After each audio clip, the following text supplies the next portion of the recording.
मौसी मौसी पुकारता हुआ गौतम आंधी तूफान की तरह घर में दाखिल हुआ। शादी वाले घर के शोर शराबे में भी उसकी आवाज़ पूरे घर में गूंज रही थी। मेहमान उसकी अधीरता देखकर मुस्कुरा रहे थे, पर इन सबसे बेखबर वह हर कमरे का दरवाज़ा खोलता भटक रहा था। सुधा मौसी कहते हुए एक कमरे का दरवाज़ा खोला तो पाया कि अंदर एक बेहद सुंदर और नाजुक सी लड़की सिंदूरी रंग की शादी का जोड़ा पहनकर खुद को आईने में निहार रही थी। पर गौतम के अचानक आ जाने से किसी भयभीत हिरनी की तरह ठगी सी खड़ी रह गई थी। गौतम ने उसे ऊपर से नीचे तक मुख धोकर देखा। बड़ी बड़ी सी आंखें, सुतमा नाक, पंखुड़ी से होठ और रंग ऐसा मानो किसी ने दूध में हल्की सी गुलाबी गुलाल घोल दी हो।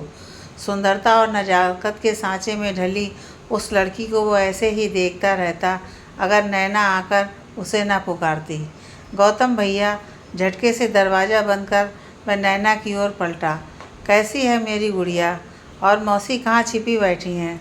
गौतम ने नैना को गले लगाते हुए पूछा। वह तो छत पर काम कर रही हैं, कहते हुए नैना उसका हाथ पकड़कर छत की ओर चल दी। छत पर गौतम अपनी मौसी से बात करने में व्यस्त था, तभी एक मीठी सी आवाज़ आई। माँ, चाय। वृंदा, ये गौतम है, बड़ी दीदी का लड़का। पूरे 5 साल बाद वापस आया है विदेश से। वह भी नैना ने कसम देकर बुलाया है इसे। मौसी ने चाय लाने वाली लड़की को गौतम का परिचय देते हुए कहा। गौतम ने पलट कर देखा तो सफ़ेद साड़ी में लिपटी वृंदा को देखकर चौंक पड़ा। अरे, अभी तो आप गुलाबी। बात पूरी करने से पहले ही उसने देखा कि वृंदा की आंखें भय से चौड़ी होने लग गई हैं, मानो वह आंखों ही आंखों में कुछ ना कहने का आग्रह कर रही हो। गौतम अपनी बात को अधूरा छोड़कर चाय पीने लग गया। वृंदा ने उसे कृतज्ञ नज़रों से देखती हुई चली गई। वृंदा के जाने के बाद मौसी ने कहा, वृंदा कमल की पत्नी है गौतम। तेरे जाने के 1 साल बाद हुई थी दोनों की शादी, और शादी के 1.5 साल बाद ही एक रोड एक्सीडेंट ने कमल को हम सबसे छीन लिया। कहते कहते मौसी की आंखें नम हो गईं। गौतम को याद हो आया कि वह कमल की शादी में चाह कर भी नहीं आ पाया था। कमल उससे 1 साल छोटा था, पर उन दोनों में बहुत बनती थी। फिर जब उसके एक्सीडेंट की खबर आई तो मौसी का सामना करने की हिम्मत न जुटा पाने के कारण जानबूझकर आना टाल गया था। क्या हुआ कि सोच में डूब गए। साड़ी की छोर से आंखें पोंछते हुए मौसी ने कहा, चल अब जल्दी से नहा के तैयार हो जाओ, तुम्हारी माँ भी आती होंगी। और फिर बड़े ही उत्साह से गौतम अपनी बहन की शादी की तैयारी में जुट गया। कोई रस्म होती तो सारा काम छोड़ के अपना हैंडी कैमरा थामे शूटिंग करने लगता। गौतम को वृंदा हर वक्त किसी न किसी काम में लगी ही मिलती थी। सारे मेहमानों की खातिरदारी की जिम्मेदारी मानो उसी के कंधे पे थी। हर कोई हर काम के लिए वृंदा को पुकारता दिखता था, पर गौतम ने वृंदा को अब तक किसी भी रस्म में शामिल होते नहीं देखा था। उस दौरान वह खुद को किसी काम में व्यस्त कर लेती या फिर किसी कोने से छिपकर नैना को देखती रहती। उस रात गौतम ने नैना से पूछ ही लिया, नैना, वृंदा किसी भी रस्म में क्यों नहीं दिखती? वो विधवा है ना, इसीलिए, नैना ने हौले से कहा। तो क्या हुआ? गौतम ने अचरज से पूछा। रिश्तेदारों का कहना है कि वो किसी शुभ काम में शामिल नहीं हो सकती, अपशगुन होता है, नैना ने उदास होकर कहा। और किसी ने इस बात का विरोध भी नहीं किया? ना चाहते हुए भी गौतम की आवाज़ तल्ख हो गई। बहुत किया, पर रिश्तेदारों ने कहा कि अगर वृंदा शामिल शादी में होगी तो वे सब नहीं आएंगे। बस इसी डर से सबको चुप रहना पड़ा। हम कितना भी आधुनिक होने का दावा कर लें, पर आज भी हमारे देश में ना जाने कितनी सड़ी गली मान्यताएं उसी तरह प्रचलित हैं जैसी वो सालों पहले थीं। और हमारी मजबूरी यह है कि इन कुरीतियों को दूर करने के लिए हम कुछ कर भी नहीं सकते, और जो करना चाहते हैं उन्हें भी करने नहीं देते। कहते हुए गौतम के मन में कड़वाहट भर गई। तभी उसकी नज़र सामियाने में हलवाई को निर्देश देती वृंदा पर ठहर गई। तभी किसी ने उससे कुछ बात कही, जिसे सुन वह खिलखिलाकर हंस पड़ी। फिर अचानक ही भय से इधर उधर देखती हुई चुप हो गई।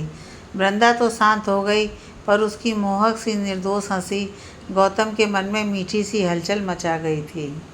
अगले दिन हल्दी की रस्म की शूटिंग करने कैमरा लेकर निकला ही था कि सामने से तेज़ी से आती वृंदा से टकरा गया। अपना कैमरा छोड़ उसने वृंदा को थाम लिया।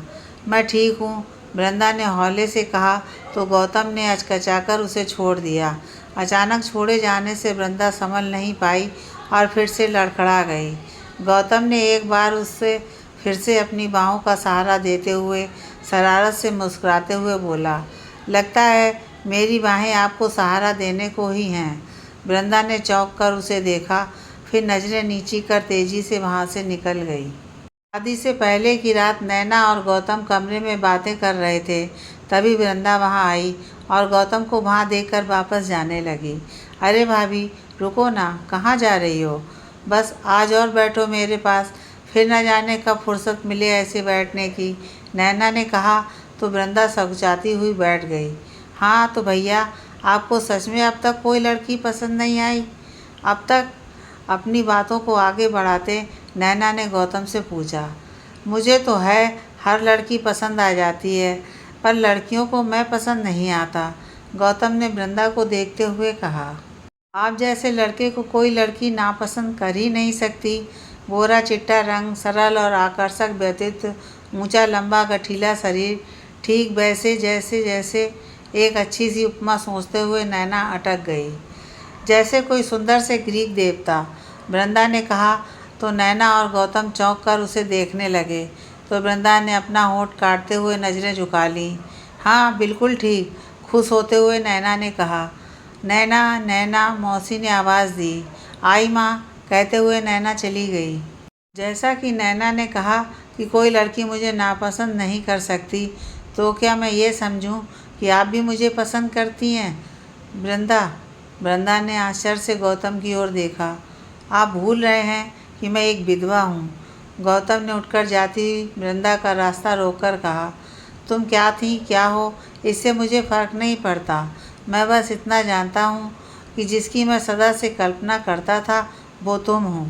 आप जैसे सभ्य पुरुष को एक विधवा से ऐसा मजाक शोभा नहीं देता, कहकर वृंदा जाने लगी तो गौतम ने उसका हाथ पकड़ लिया। उसकी आंखों में आंखें डालकर कहा, मैं तुम्हें पसंद करने लगा हूँ वृंदा, क्या तुम मुझसे शादी करोगी? वृंदा अविश्वास से गौतम को देखती रह गई। वृंदा की आंखों में हाँ था या ना, यह समझने की कोशिश कर रहा था कि नैना वहाँ आ गई और वृंदा अपना हाथ छुड़ाकर भाग गई। जब नैना नम आँखों से और हर्ष मिश्रित संकोच के साथ अपने घर से विदा हो गई तो गौतम अपनी मौसी की उदासी दूर करने उनके पास जा बैठा।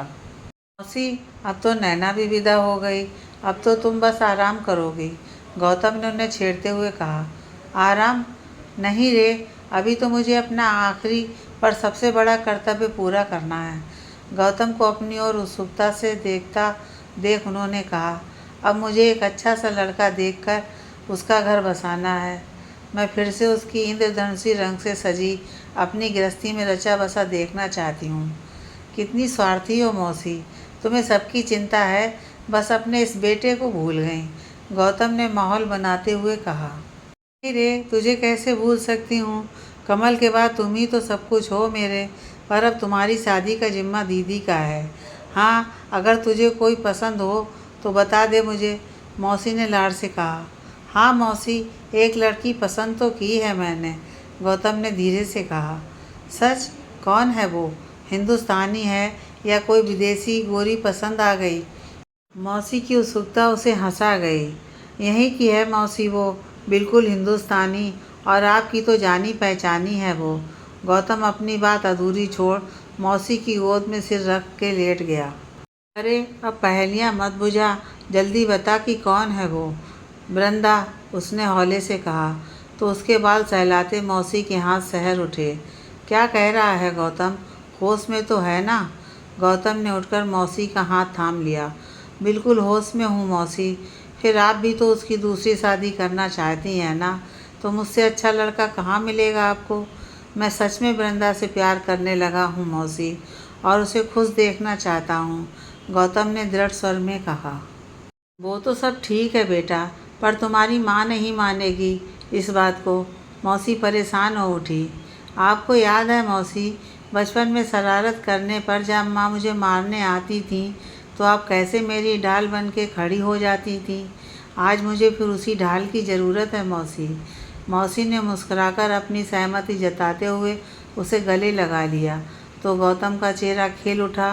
पर सुधा जानती थी कि गौतम की माँ को इस शादी के लिए राजी करना लोहे के चने चबाने जैसा दुष्कर काम होगा। और जब सुधा ने गौतम के मन की बात उसकी माँ यानी अपनी बड़ी बहन सीमा से की तो उनका चेहरा क्रोध से तमतमा उठा। सुधा, ऐसी बात सोच भी कैसे ली तुमने? मेरे योग्य होनहार और वांछनीय बेटे के लिए एक विधवा ही बची है क्या शादी करने के लिए? तुम जानती हो ना कि एक से बढ़कर एक योग्य और काबिल लड़कियों के रिश्ते आए हुए हैं मेरे पास। सब जानती हूँ दीदी, पर ये मेरी नहीं, खुद गौतम की इच्छा है।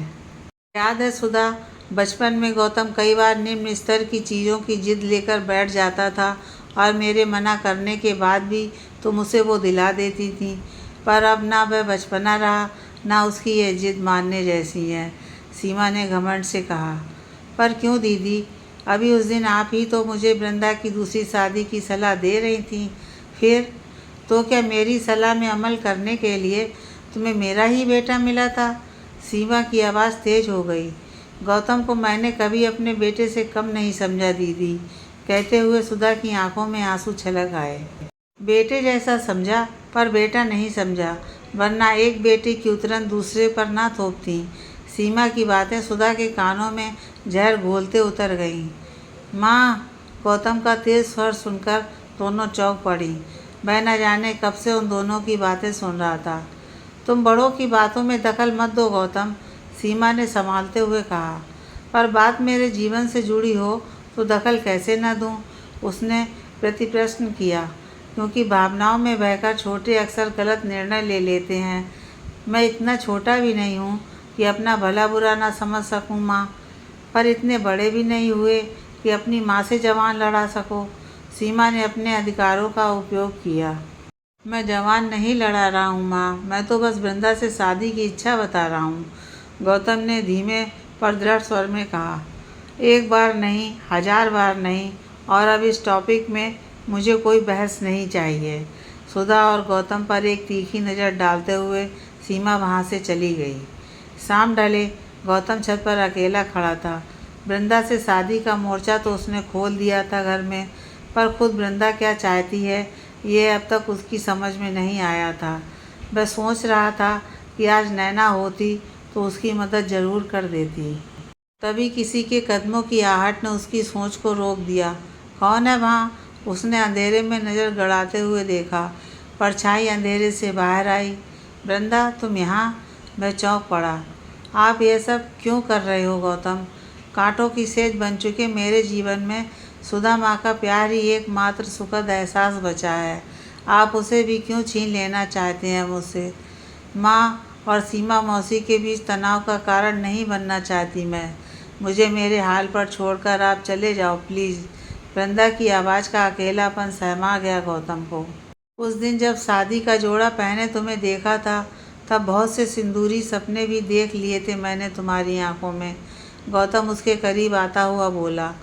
आपने गलत देख लिया गौतम, क्योंकि एक विधवा को सपने देखने का अधिकार ही नहीं होता, कहकर वृंदा ने अपनी नज़रें झुका लीं। वृंदा का चेहरा अपनी हथेलियों में लेकर गौतम ने कहा, तो फिर मुझे ये अधिकार दे दो, मैं तुम्हारी आंखों में एक बार फिर से इंद्रधनुष से सपने सजा सकूं। वृंदा ने नज़र उठाकर गौतम को देखा। उसकी आंखों का सूनापन देख गौतम ने अपने हाथ हटा लिए और वृंदा नज़र झुकाकर वापस चल दी। कुछ कदम चलने के बाद उसने पलटकर गौतम को देखा। इस बार वृंदा के चेहरे पर आई आशा भरी इबारत को समझकर गौतम ने बरबस ही अपनी बाहें फैला दी और वृंदा उसकी बाहों में यूं चली आई जैसे बरसों से भटकते किसी पंछी को उसका घोंसला मिल गया हो। देख लो अपने लाडले की करतूत, कैसे 4 लोगों के सामने हमारी इज्जत उतारने पर तुला है, सीमा ने अपने पति सोमेश से कहा। वह तुम्हारी इज्जत घटा नहीं बल्कि बढ़ा रहा है। अगर वो विदेश से ही किसी फिरंगन को ले आता तो तुम क्या कर लेती? सोमेश के सवाल का कोई जवाब नहीं सूझा सीमा को। अगर वो वृंदा से शादी करना चाहता है तो गलत क्या है इसमें? वृंदा जैसी सर्वगुण संपन्न बहू तो बड़े भाग्य से मिलती है। सोमेश ने कुछ नर्म रुख अपनाते हुए कहा। किसी की जूठन खाने को हमारा गौतम ही बचा है क्या? सोमेश को भी अपने खिलाफ पाकर भड़क उठी सीमा। किसी की जूठन नहीं है वृंदा। पवित्र अग्नि के सामने 7 फेरे लिए थे उसने कमल के साथ। सप्तपदी की कस्में खाई थी दोनों ने। और क्या तुम गारंटी दे सकती हो कि 5 साल विदेश में रहने के बाद तुम्हारा बेटा अछूता लौटा होगा वहाँ से? सोमेश का स्वर थोड़ा तेज हो गया। पर इस समाज सेवा के लिए मेरा बेटा ही क्यों? सीमा ने तड़प कर पूछा। सीमा के कंधों को थाम सोमेश ने शांत स्वर में कहा, गौतम, यह शादी किसी समाज सेवा के लिए नहीं करना चाहता, बस सच में प्यार करने लगा है वृंदा से। अगर उसके विधवा होने पर गौतम को कोई समस्या नहीं है तो तुम्हें क्यों है?